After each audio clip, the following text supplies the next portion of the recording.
Hello friends, welcome back to my channel Satyabrata's cooking blog. আজকে হবে soya চাং মশালা বা soybean মশালা soybean একটা নতুন পদ্ধতিতে খুব ভালোভাবে টেস্টি করে বানানো হবে। এটা রিচ ইন প্রোটিন, সয়াবিনে প্রচুর প্রোটিন আছে, সুতরাং এটা খুব হেলদি একটা food. So you can try, তোমরাও করো। এই প্রিপারেশনটা আজকে করে তোমাদের সঙ্গে শেয়ার করব। চলো কিভাবে কি করছি তোমাদের সঙ্গে শেয়ার করছি। Let's begin.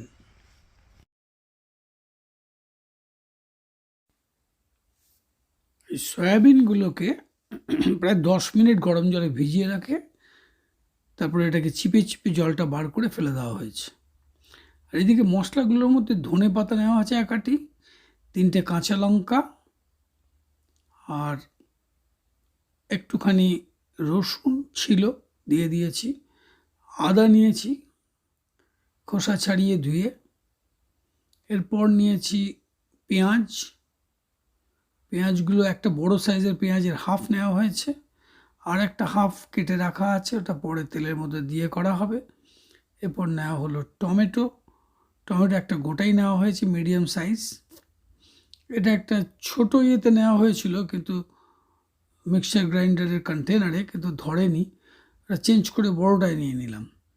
তো এই বড়টার মধ্যে দিয়ে এটাকে পেস্ট করা হবে।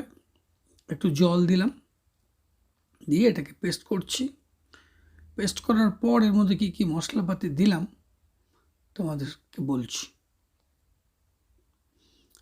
তার মধ্যে এখানে টক দই 2 চামচের মধ্যে দিয়ে দিয়েছি।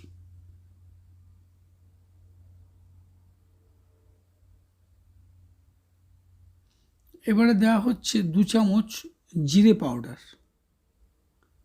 কিউমিন পাউডার 2 চামচ, ছোট চামচের 2 চামচ।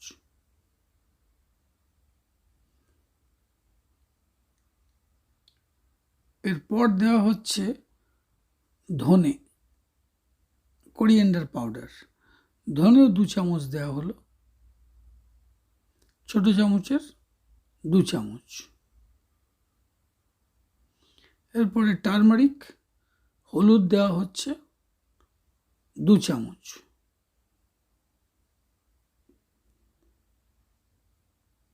এরপরে দেওয়া হচ্ছে শুকনো লঙ্কার গুঁড়ো 1 চামচ।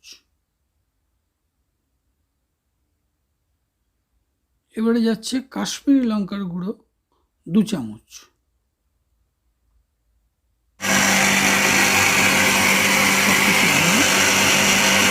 মিক্সার গ্রাইন্ডারে মিক্স করে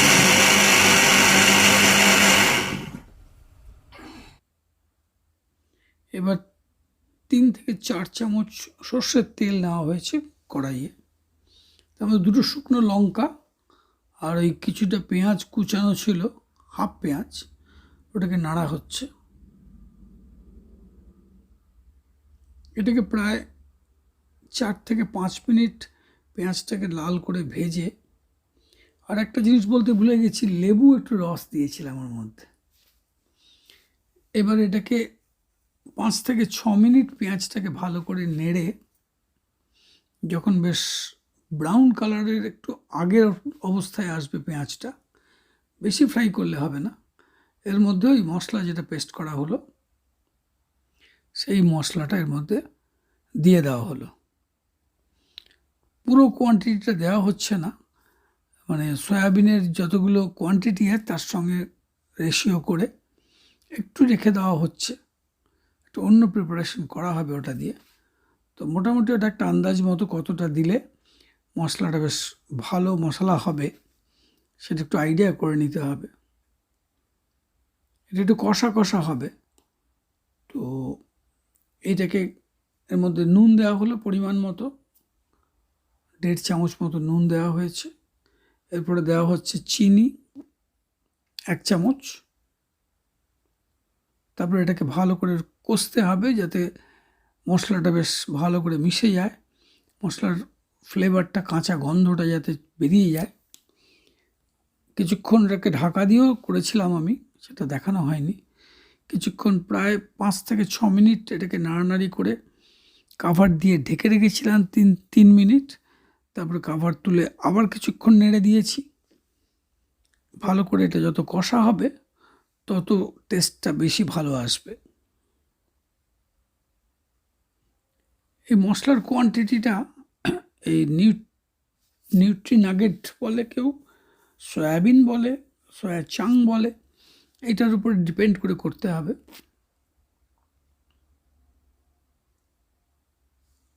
এটা মশলাটা প্রায় 6 থেকে 7 মিনিট কষেছি।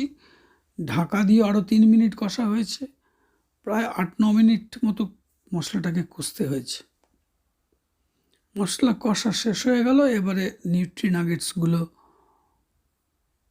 ওর ভেতরে দিয়ে এইবার আস্তে আস্তে আবার কষতে হবে আরও 10 মিনিট, যাতে মশলাগুলো এই নিউট্রি নাগেটের ভেতরে ঢুকে যায়।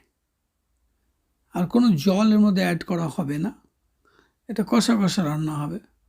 এরপরে 10 মিনিট কষে তার মধ্যে একটু টমেটো সস 2 চামচ মতো দিতে হবে। টমেটো সস দেওয়ার পর টমেটো সসটাকে ভালো করে মাখিয়ে নিতে হবে, যাতে ভেতরে মশলা টমেটোর সস সব ঢুকে যায়। এটা রুটি দিয়ে, পরোটা দিয়ে, পরোটার মাঝখানে দিয়ে রোল করে খেতে খুব ভালো লাগে। লুচি দিয়ে তো খুবই ভালো লাগবে। কমপ্লিট হয়ে গেছে। 10 মিনিট কভার দিয়ে স্ট্যান্ডিংয়ে রেখেছিলাম। এবার প্লেটিং করা হয়ে গেছে। দেখে বোঝাই যাচ্ছে খুবই টেস্টি হবে রান্না। তোমরা করো। তোমাদের সঙ্গে শেয়ার করলাম।